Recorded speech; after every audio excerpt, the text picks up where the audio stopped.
And now I'm honored to welcome Dr. Ken Coulton to the pulpit.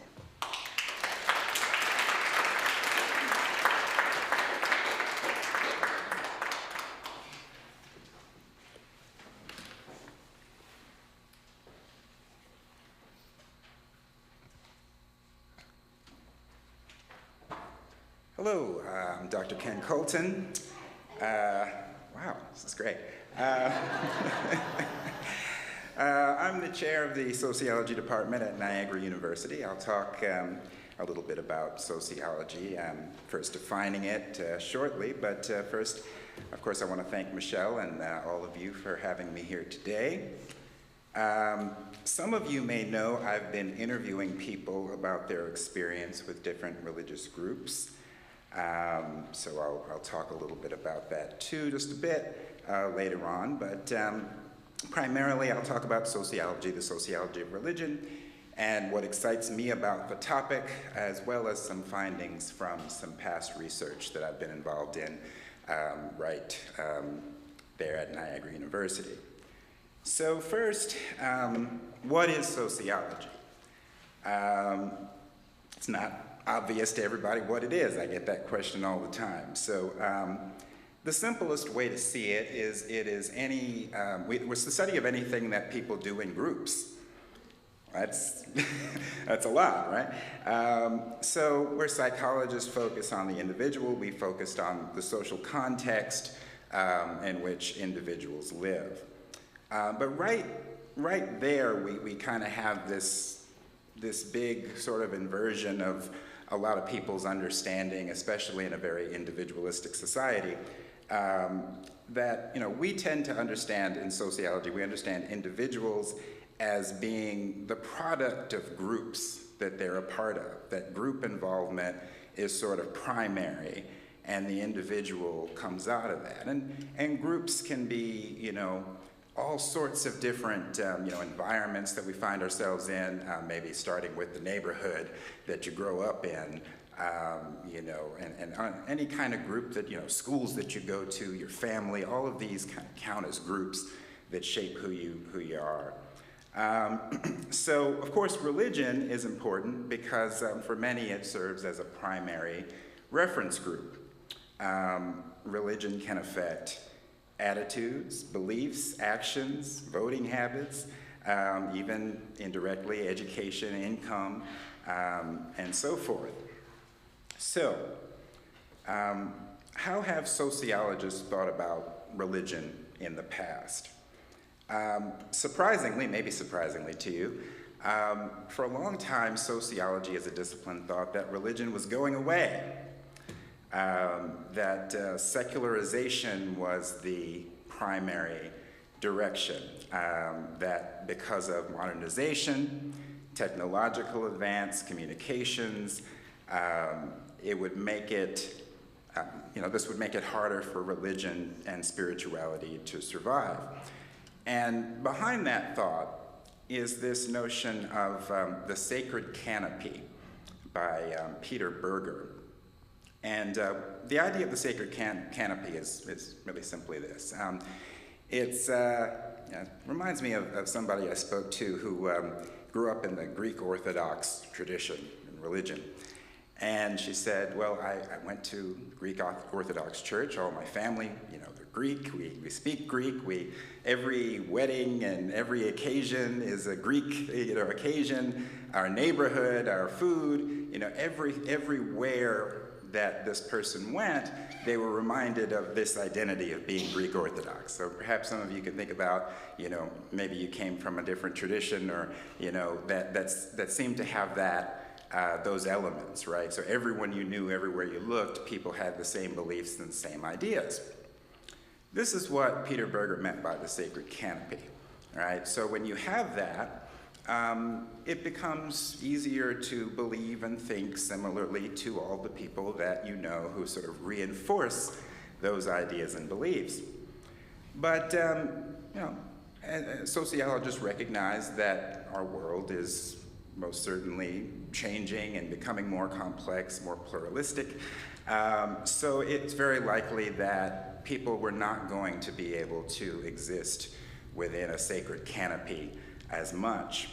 Of course, we also know that any belief that you have, you can Google it, and you can see that there are beliefs, that are very much the opposite of that existed out there in the world. So that all being said, secularization is happening, has happened. Religious nuns are one of the fastest growing affiliations in a way, but there are other counter trends where religion is most certainly not going away. We have the rise of the category spiritual but not religious, people who identify in that way.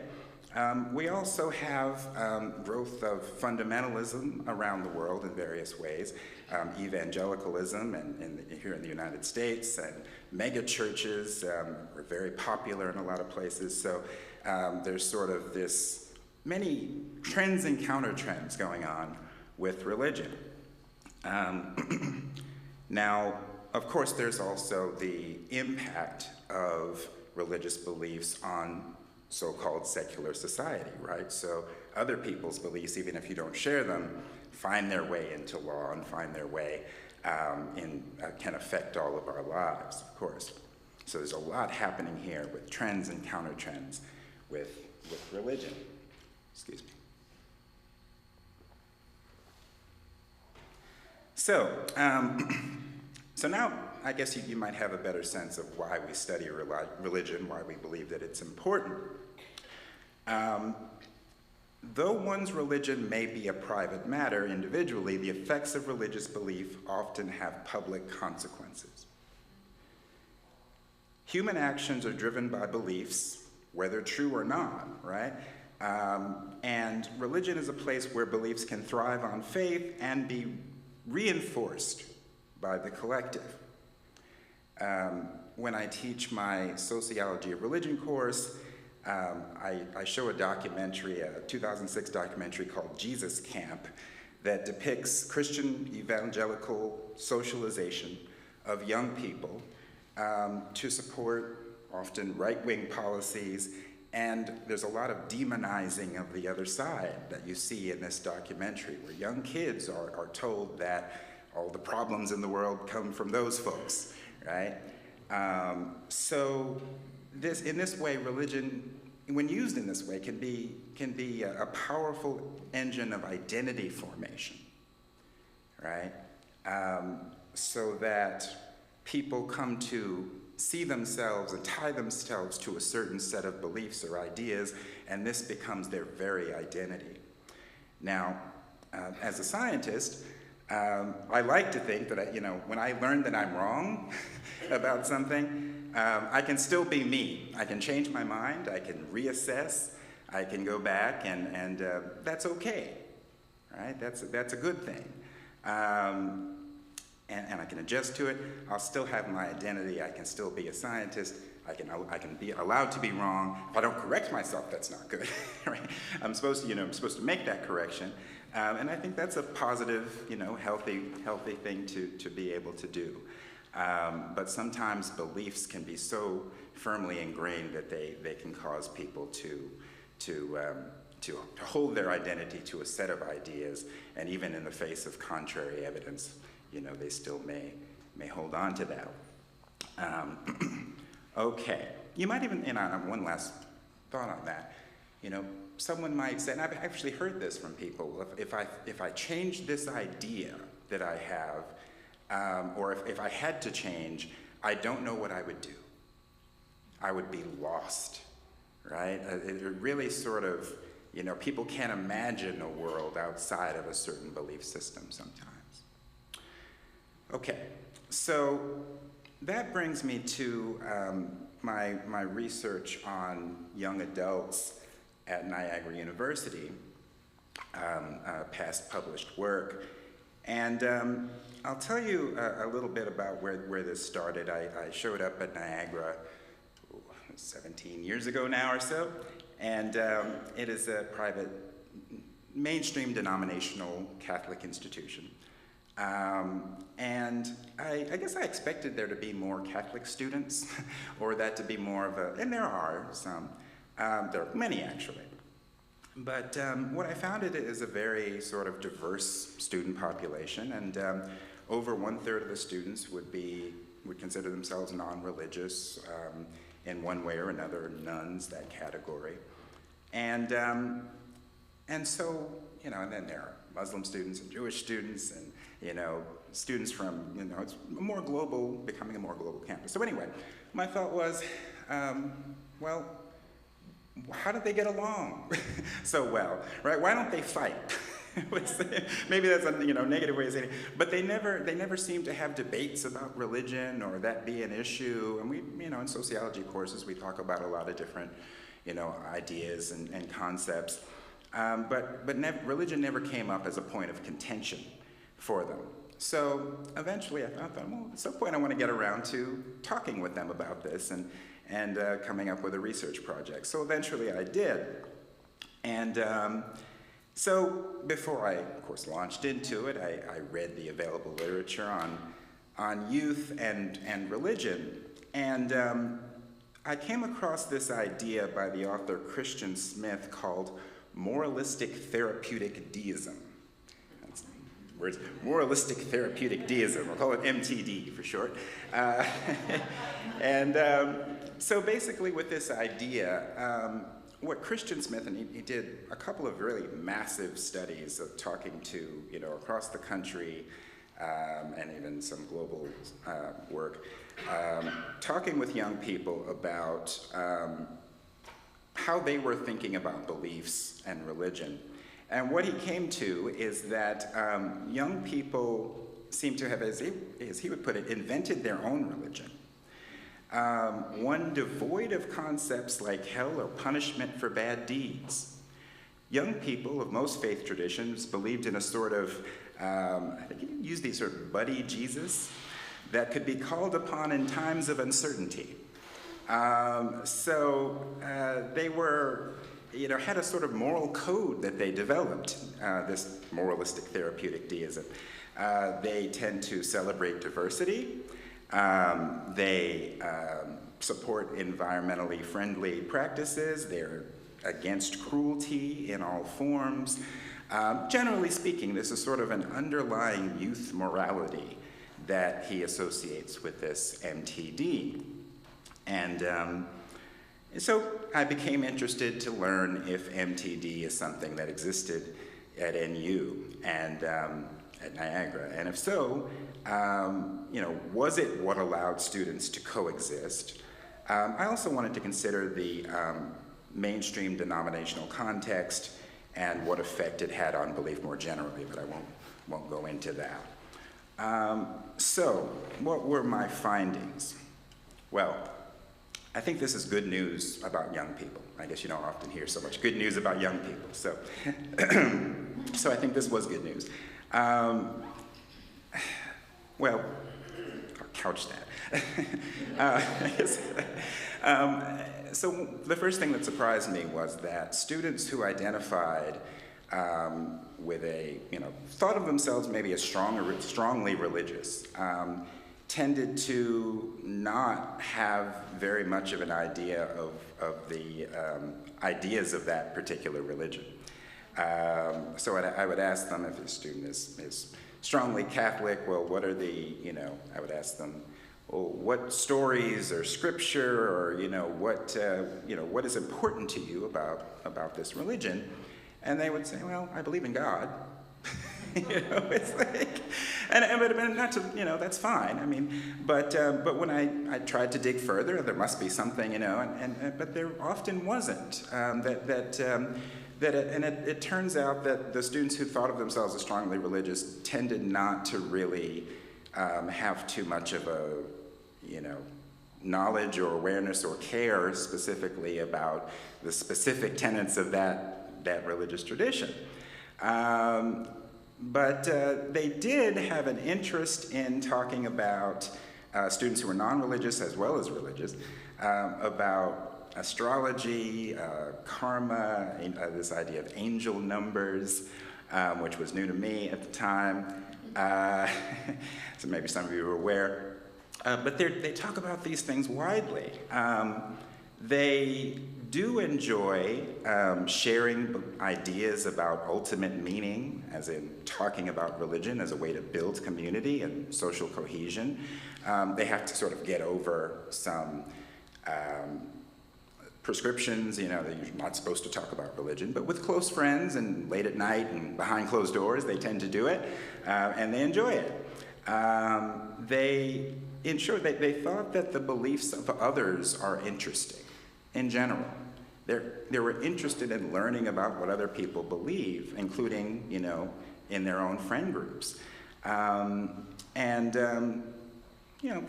had quite a good time with this, but they wouldn't do it right off the bat. So I came to the conclusion that the youth are not dogmatic. They're curious, and they're looking for opportunities to connect with others. Great, right? Again, good news about young people, right? So the idea of moralistic therapeutic deism, MTD, that was there. It was pretty evident. They supported generally left-leaning social issues and causes, and it didn't matter what their specific religious identification was. It was sort of independent of that. They tended to have this underlying, social justice sort of morality in place. So I spoke with other people at the university, including the campus ministry people, and to get a better idea of what they thought of things. Research seems to indicate that some of these young folks will become more involved in organized churches as they get older, specifically through certain events like weddings and through family formation. They may, gravitate towards religious institutions as they get older. But it is also known that that time period is one of more experimentation, and they're less likely to attend church services. But I do believe that many may continue to seek out spaces where community is celebrated. I think that's important, where differences are accepted and dogma is avoided. They enjoy being social, they enjoy community, and they enjoy finding shared spaces with others who tend to, to be like-minded. And I'll add with that, another thing that we know that has happened to youth is they've become even more isolated, I think, due to social media, due to the time spent on devices that claims to bring people together, but often leaves people more lonely, more isolated, or feeling alienated from each other. And so meaningful spaces of interaction, meaningful spaces of community are something that's being sought out by young people and a lot of people, right? So I don't think that's going to go away anytime soon. And along with that, religion is one of those spheres of life where you can expect people to seek that community. Okay, now I guess I'll talk just a bit about current research, and at some point I hope we have time to, if you have questions, and I'd like to speak with anyone who has questions about any of this. But so my current research addresses a trend that we see, which is the increase in religious switching. People switching or leaving different religious groups, many people leaving multiple religious groups over their lifespan. And not a lot is known about that process. On the other hand, we know that membership in groups is very beneficial to people. People who are happily involved in a religious group tend to enjoy greater happiness, health, even longer lifespans. It's very beneficial to people. At the same time, a lot of people seem to be, as I would put it, denied access to that in a way. As far as that process goes, we know that it tends to take a long time. It's not something that's sudden. If somebody's invested in a religious group for years, often it may take many years or many months after one has thought about leaving to actually leave. But we don't know much about, and I guess there's studies on what goes on for individuals who go through that process and their own perspective. And some of it is, some of it's rather terrible for certain individuals, or they may have an abusive experience. But I wanted to look at this more from understanding the institutions, understanding the social interactions themselves, and what do those interactions look like for those who leave an organization. And of course, I find that it is a slow, difficult process for many people. I'm more curious about what this experience is like, and I'm in the process now, so I can't really speak.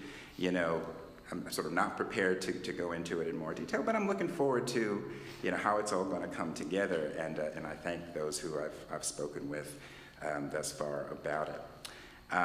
With that, I think I'm about concluded with what I have to say on the top there. I don't know if you want to questions for later or.